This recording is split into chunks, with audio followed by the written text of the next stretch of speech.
Mais pour nous, la Team Twitch, les gars, c'est pas tout à fait terminé parce qu'on va essayer d'analyser une petite théorie de Debunk Hazard. Et d'ailleurs, si Debunk Hazard est déterminé juste après, on pourra débattre un petit peu de tout ça directement sur Discord. Donc, je regarde si tout est possiblement prêt. Ok. Donc voilà. On va commencer directement avec sa théorie. Donc la théorie, elle s'appelle l'Ashura. Le haki seul est-il suffisant? Donc ça va être la petite théorie qu'on va analyser aujourd'hui. Donc qui dit Ashura dit Zoro, qui dit Zoro dit épéiste, power scaling, potentiellement l'âme noire, démoniaque, l'âme démoniaque, même démon tout court. Donc on va pouvoir analyser tout ça. Je pense qu'il y a quand même pas mal de choses qui pourraient être sympas. Ouais, je pense que je peux le dire comme ça. Je pense qu'il y a pas mal de choses qui pourraient être sympas. Je vais juste activer le petit salon histoire que je puisse... ouais, on va aller dans conférence. Voilà, parfait.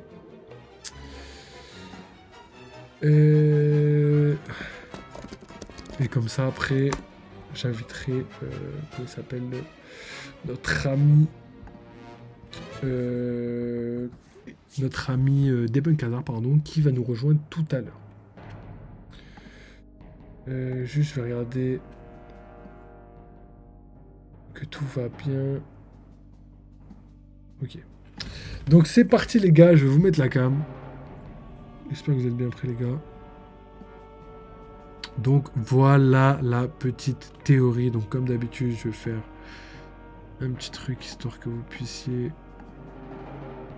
voir. Voilà. Comme ça on fait les deux, je vais mettre un petit peu sur le côté parce que voilà, là il n'y a pas besoin. Normalement il n'y a pas besoin. On va pas se faire streamer. Voilà les gars, Debunk Hazard, @Debunk Hazard. Si jamais vous voulez aller la soutenir, n'hésitez pas. Hein, vous avez juste à aller checker. Il fait pas mal de théories. Il y a même un Linktree qui est juste là. Vous avez juste à aller chercher. Je pense qu'il est en bio. Et de toute façon, je mettrai son compte à la fin. Et voilà, il fait plein de théories. N'hésitez pas à aller donner de la force. Hein. Je pense qu'il mérite. Il travaille dur. Donc on commence les gars. Analyse théorie. Comme je l'ai dit, Ashura, le haki est-il suffisant? Alors, il n'y a pas de Il n'y a pas de ralentir, on va commencer direct. Ok, je viens de capter la phrase, on ralentit pas, on y va direct. En posant les bases. Première utilisation au chapitre 417, Kaku, de par ses connaissances, prétend que sa transformation est due à sa détermination, volonté, acquis. Donc là, on va remettre les passages. Revoilà le démon que j'ai aperçu à l'instant. Sa détermination est si forte qu'il parvient à modifier son apparence. Ok. Et là, je reconnais que c'est impressionnant, mais tu t'y prends trop tard. Donc effectivement, je me rappelle même que dans les épisodes, ils avaient dit justement que Zoro, c'était bel et bien une transformation et que c'était pas une illusion d'optique. C'est bel et bien une transformation qui existe bel et bien. Donc c'est quand même quelque chose qu'il faut prendre en considération, étant donné que là c'est plus du style à 3 sabres, c'est plus du style à 9 sabres. C'est colossal. On dirait un petit peu Sukuna pour les gars qu'on la rêve. Donc on continue. Dernière utilisation au chapitre 1110. Donc ça c'est beau parce que voilà, il y a un petit parallèle sur le fait qu'il y ait les deux transformations. Cette technique en fait on l'avait pas revue depuis Enies Lobby.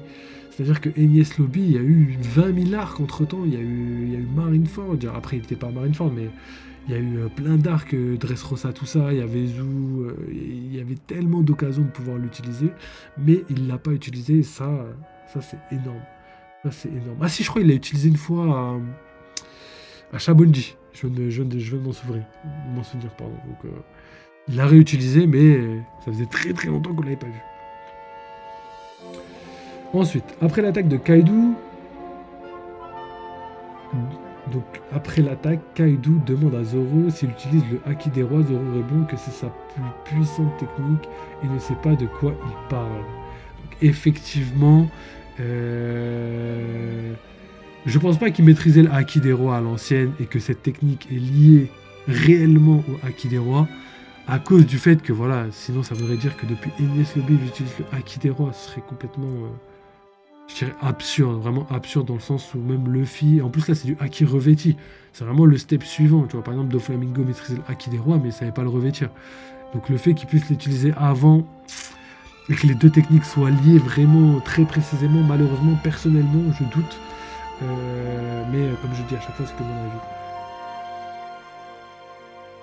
Tu peux utiliser le haki des rois. Donc voilà, ça c'est les phrases de Kaido. Et en fait, pour moi, si Kaido a dit ça à ce moment-là, c'est parce que Zoro a réussi à blesser Kaido. Et pour moi, le seul moyen de pouvoir blesser Kaido, c'est d'utiliser le haki des rois. On n'a pas encore de réponse par rapport à ça. Est-ce que c'est parce que avait enduit son corps de haki des rois et que pour justement contrer le haki des rois, le haki normal ne suffit pas? Ou est-ce que c'est parce que sa carapace est tellement forte que voilà, il nécessite au moins une technique de haki des rois pour percer sa carapace. À savoir, mais pour moi, c'est pas uniquement dû à sa résistance physique, on va dire. Je pense qu'il y a autre chose. Mais pas du haki, pas forcément du haki. Pas forcément. Parce que sinon, n'importe qui pourrait le blesser s'il n'est pas sur ses gardes. Tu vois. Et pourtant, ça arrive pas. Ça arrive pas. Des fois, lui-même cherchait à mourir et il se blessait pas. Donc, c'est potentiellement lié au fait qu'il soit ultra résistant de base, de par ses origines de Oni. Et je pense que c'est plus en rapport avec sa race qu'autre chose. Donc voilà, ensuite ici on a quoi? On a Zoro, si tu veux écraser le crâne de quelqu'un, tu vas devoir commencer par le mien. Voilà la petite phrase badass de Zoro avec la technique. Donc on continue, durant son combat contre King, on apprend que Zoro a connu le créateur d'Enma et du Wado Ishimonji, donc c'est Kozaburo si je ne me trompe pas.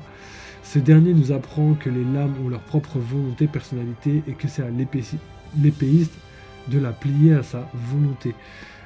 Ça c'est vrai, et d'ailleurs c'est même vrai IRL, hein, les Japonais ont une croyance, même, je dirais même la culture hindouiste en général a une croyance comme quoi tous les objets du quotidien ont une âme entre guillemets et que ce soit des lames, des couteaux, tout ce que vous voulez, c'est des choses qui potentiellement ont une âme. Tu vois.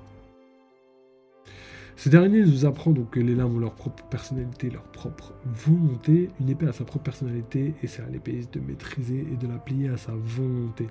Effectivement, et ça me rappelle aussi Enma que Zoro n'arrivait pas à dompter. Et je doute encore de sa capacité à dompter complètement Enma.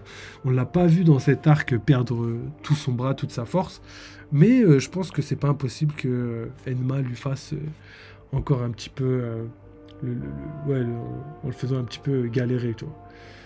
Et d'ailleurs, Zoro maîtrise toujours le haki qui diffuse dans son arme, parce que s'il maîtrise pas, Enma prend tout. Et on sait que pendant le combat contre Kaido, elle a carrément lâché tout ce qu'il pouvait dans le sabre, et Enma a tout mangé, tu vois. Mais en même temps, il a gagné un power-up de légende, donc je pense que c'était un mal pour un bien. Alors pour sa première et sa dernière utilisation du Ashura, Zoro n'avait pas le Shusui. Cependant, il avait le Wado Ishimonji qu'il a déjà plié à sa volonté. Le Wado et Enma sont liés. C'est entre autres ce qui a permis à Zoro de plier Enma à sa volonté comme Oden l'avait fait. Ouais, j'avoue que c'est vrai, ça je me rappelle de ce moment-là. Et en fait là, ma volonté se transmet à travers mon sabre. Et là en fait, c'est lui qui décide de couper les choses ou pas. Genre, un palmier, il a décidé de ne pas le couper, donc il le coupe pas. Et une roche, il a décidé de la couper, et donc il le coupe. Et ça, c'était vraiment fort dans le sens où Zoro était vraiment a atteint un nouveau level de maîtrise. Alors, le Wado a été légué à Zoro qui avait la même détermination que Kuina, le même rêve. C'est entre autres ce qui a permis à Zoro de le plier à sa volonté, transmettre sa volonté. Le sabre, l'a reconnu comme son digne manieur. C'est symbolique.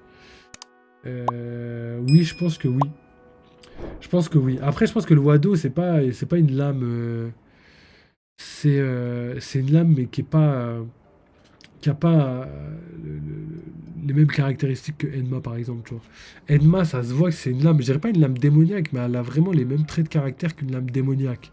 Elle a une fierté, elle tue les personnes, par exemple, qui sont trop faibles, hein. Je vois bien, par exemple, Zoro se faire absorber tellement de haki qu'à la fin, il meurt, tu vois.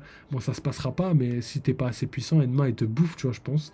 Et ça ressemble étroitement aux lames démoniaques qui conduit forcément à la perte de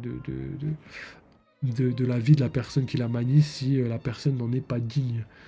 Donc je pense que ça, c'est le côté Enma ressemble un petit peu au sabre démoniaque. Par contre, le Wado Ichimonji, je le vois pas du tout comme ça, parce que malgré le fait que deux enfants l'ont manié assez aisément, euh, la lame a l'air de faire aucun mal à qui que ce soit. Tu vois. Elle aurait pu les tuer assez facilement. Après, c'est vrai que Queen est morte et elle est tombée sur sa propre lame. Donc un accident, mais il y a une ombre autour de ça. Il y a une ombre, il y a une ombre autour de tout ça, donc c'est bizarre. Et pareil, Zoro, pour moi, quand il était enfant, il est quand même resté en vie, alors que pour moi, il n'était pas digne enfant de porter le Wado Ichimonji. Surtout quand il était chasseur de pirates. Il faisait ça juste comme ça, histoire de manger. Après, il en était digne au niveau de son comportement avec les autres, par exemple. Mais pour moi, il n'en était pas digne en termes de level, en termes de puissance, en termes de maîtrise, tu vois.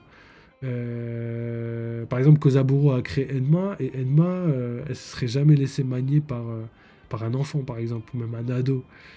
Il n'y a que les personnes ultra puissantes qui les manient. On le voit, Zoro, c'est quand même un mec colossal, il a quand même galéré à la manier, tu vois. Alors que le Wado Ichimonji, c'était pas du tout ça. Donc voilà. Ensuite, Enma a été légué à Oden. Le sabre l'a de ce fait reconnu comme son digne propriétaire, ce qui lui a permis de le plier à sa volonté. Pas que, je pense aussi que Oden, c'était pas n'importe qui quand on regarde l'enfance d'Oden. C'est pas du tout l'enfance de Zoro. Dès tout petit, gros, il avait des prédispositions de puissance qui étaient colossales pour son âge, mais aussi par rapport à tous ses compères épéistes, etc., etc. Même Barbe Blanche était choqué de sa puissance. Je pense que sur le bateau de Barbe Blanche, il n'y a personne qui pouvait réellement rivaliser en 1v1 avec Oden, mis à part peut-être Barbe Noire, mais pas le Barbe Noire de l'époque, vraiment le Barbe Noire d'aujourd'hui. Et même Marco, après Marco était jeune, mais même lui, je pense qu'il a aucune chance. Vraiment aucune. Donc voilà. L'Ashura de Zoro n'est pas que le résultat d'une maîtrise du haki, mais aussi le résultat, entre autres, d'un talent hors pair reconnu de sa lame. Là, je suis tout à fait d'accord par rapport à ça. Je pense que sa lame démoniaque. En fait, pour moi, ce pouvoir-là, le fait de pouvoir faire apparaître Ashura, pour moi, déjà, il faut que le démon te reconnaisse comme son digne successeur. Et ça, déjà, ça a été fait dès le début, tu vois. Dès que Zoro a tendu son bras pour se faire couper le bras et qu'au final, la lame l'a pas coupé, ça veut dire que voilà, il était le digne successeur. Ça, c'est une première chose. Seconde chose, c'est que le